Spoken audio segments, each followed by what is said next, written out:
Alô, amigos do canal Olho no Vasco, Maurício Ribeiro para mais um pré-jogo.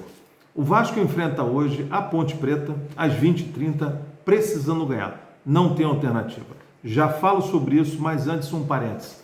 Na AGE, que se realizou, os sócios do Vasco decidiram concordar com a venda de 70% das ações do Vasco, do futebol, para 777 Partners. Então o Vasco SAF já é uma realidade e aí pode ser que num vídeo mais à frente de forma única, exclusiva, a gente fale um pouco sobre isso. Gera uma expectativa na torcida, expectativa por reforços, por um grande time, mas a gente não deve se iludir com isso. A estrutura toda está sendo montada para 2023, aí sim o Vasco dá um arranque com jogadores de plataforma 01, com jogadores importantes que devolvam o Vasco ao cenário de prateleira 01, como ele sempre mereceu e sempre fez parte da sua história. Por enquanto, estamos com jogadores que vão dando bastante luta, como no jogo de hoje. Alguns reforços chegaram, outros ainda estão por vir, mas não acredito, se vier uma grande surpresa, mas não acredito que até o dia 15 a gente tenha grande movimentação. Pode ser que venha uma surpresa aí, mas por enquanto há de se confirmar. Bom, retornando ao jogo de hoje, vamos inicialmente falar sobre a tabela. Vamos iniciar a 23ª rodada com a seguinte colocação. O Cruzeiro vai à frente, em primeiro lugar, com 46 pontos. O Cruzeiro vai à frente com 49 pontos. O Bahia em segundo com 40. Terceiro, o Grêmio com 40 também. O Vasco vem em quarto com 39. Seguido em quinto lugar pelo Londrina com 33. Tombense em sexto com 32. Vem o Sport Clube Recife com 31 e o Sampaio Corrêa com 29. Bom, e hoje nós temos jogos importantes.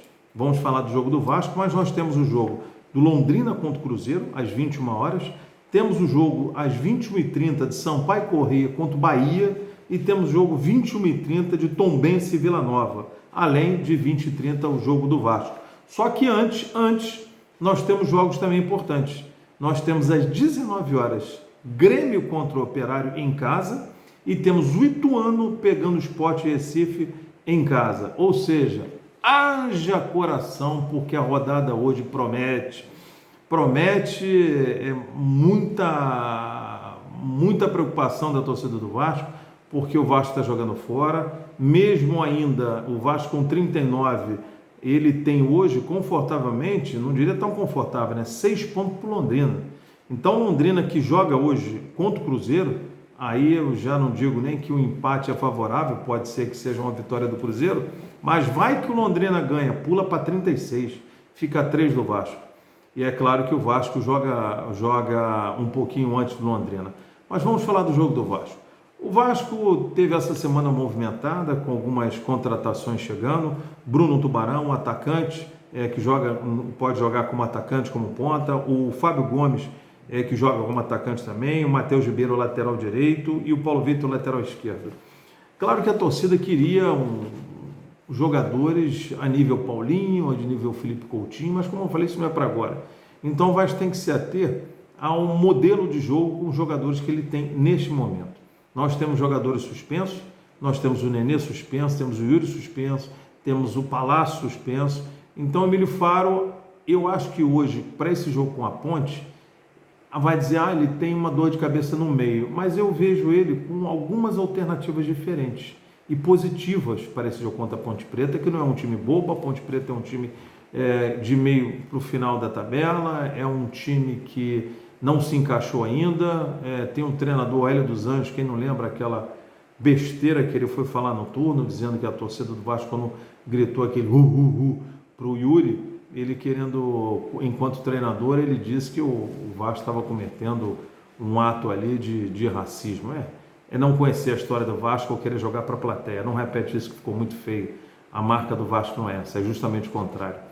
Então o Vasco hoje, ele precisa ganhar e precisa pontuar. Porque os times de baixo, e eu trouxe aqui até o Sampaio Corrêa, quinto, sexto, sétimo, até o oitavo, são times que entram podem entrar na casa dos 30 pontos para cima. E o Vasco, ele perdeu uma gordura grande que ele tinha. Ele tem uma gordurinha, mas ele perdeu uma gordura grande que ele tinha. Isso dá fôlego para quem vem de trás. E principalmente você está no rabo da fila, que é o quarto lugar. É o rabo da fila, mas você está a um ponto de você ser o segundo, né? Claro que depende dos jogos. Mas o que o Vasco precisa? O Vasco precisa ganhar. O Vasco precisa encaixar o seu jogo, porque o último jogo contra o Chapecoense foi muito ruim. O Vasco teve momentos, mas foi um jogo ruim. Acho que esse tempo todo de descanso que houve, o Emílio Faro, ele deve trazer talvez uma surpresa, e a gente vai ficar divagando aqui como será o time do Vasco com essas ausências que a gente disse. Yuri, Nenê, Palácios. E eu acho que o Emílio pode trazer uma novidade. E eu quero arriscar com vocês aqui, se quiserem deixar nos comentários o que vocês acham. Eu acho que o Vasco pode surpreender. O Vasco hoje, ele pode ir para mim de Thiago Rodrigues. A lateral direita acho que continua o Léo Matos, mas com possibilidade do Matheus Ribeiro, que já está liberado, também poder entrar, que é um bom jogador, ofensivamente, defende bem, é mais jovem. E aí você tem o Quinteiro, Conceição e Edmar. E aí é uma possibilidade também, dependendo do jogo, você meter o Paulo Vitor, que é um bom lateral esquerdo também. Na parte defensiva nem tanto, mas ele do meio para frente é muito bom. Ali atrás, o único jogador com a característica que tem no lugar do Yuri é o Zé Gabriel. Então há a possibilidade de ser o Zé Gabriel. Aí de segundo vem o Andrei, ou você mete o Marlon de segundo e o Andrei de terceiro. E lá na frente você pode meter o Alex Teixeira. Eu acho que ele deve continuar com o Raniel, mas eu meteria o Ignaldo. E do lado direito você põe o Figueiredo. Só que aí há uma movimentação na minha cabeça que eu acho que poderia ser feita.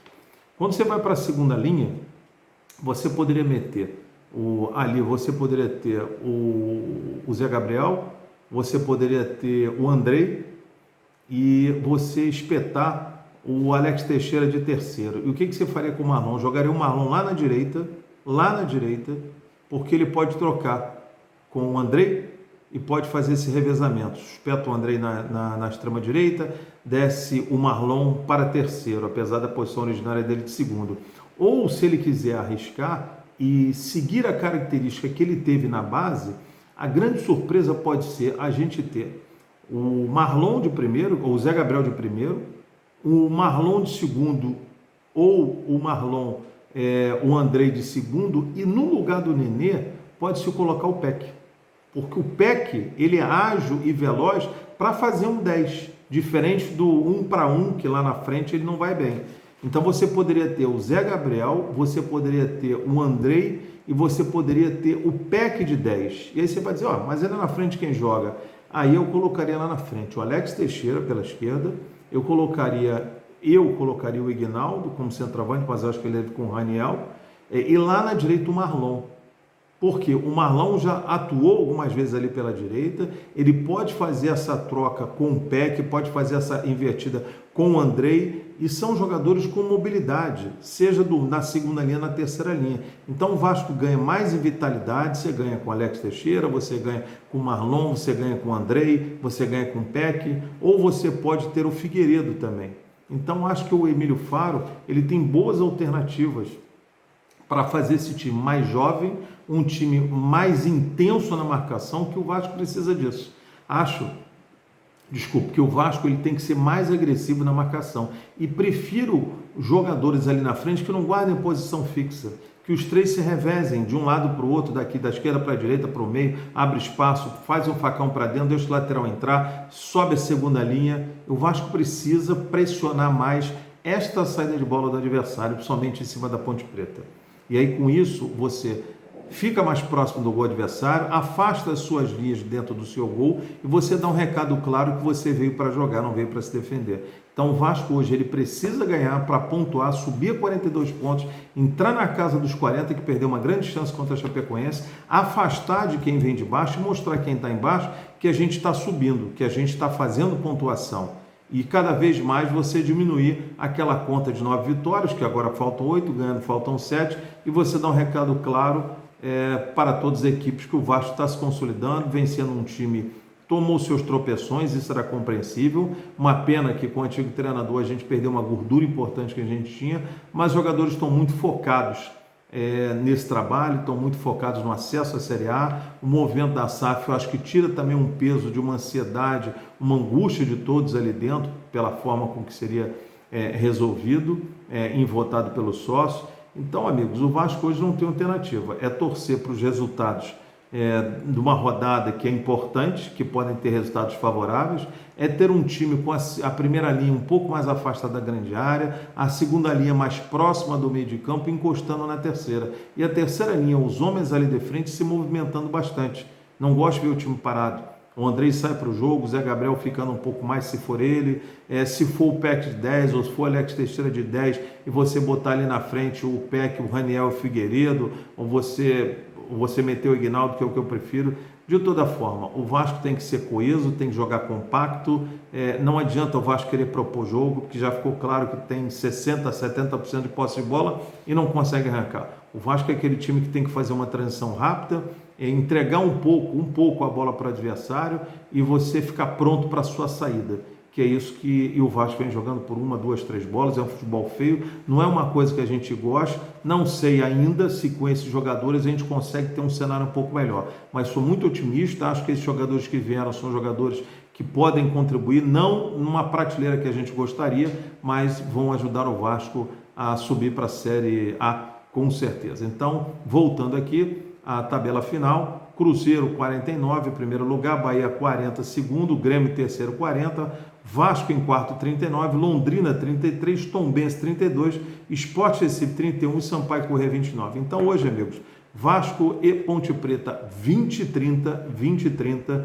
e de olho na rodada que começa às 19 horas com alguns jogos importantes: Grêmio e Operário, Ituano e Sport, e a partir da 20h30 a gente tem Ponte Preta e Vasco, Londrina e Cruzeiro, Sampaio Corrêa e Bahia, Tombense e Vila Nova. Todos os jogos interessam ao Vasco nessa rodada número 23. Beleza, galera? Saudações vascaínas, clica aí sininho, canal Olho no Vasco, se inscrevam, compartilhe geral, ajuda a gente aí a crescer um pouquinho mais, que o nosso objetivo é só fazer um pré e um pós-jogo. Saudações vascaínas.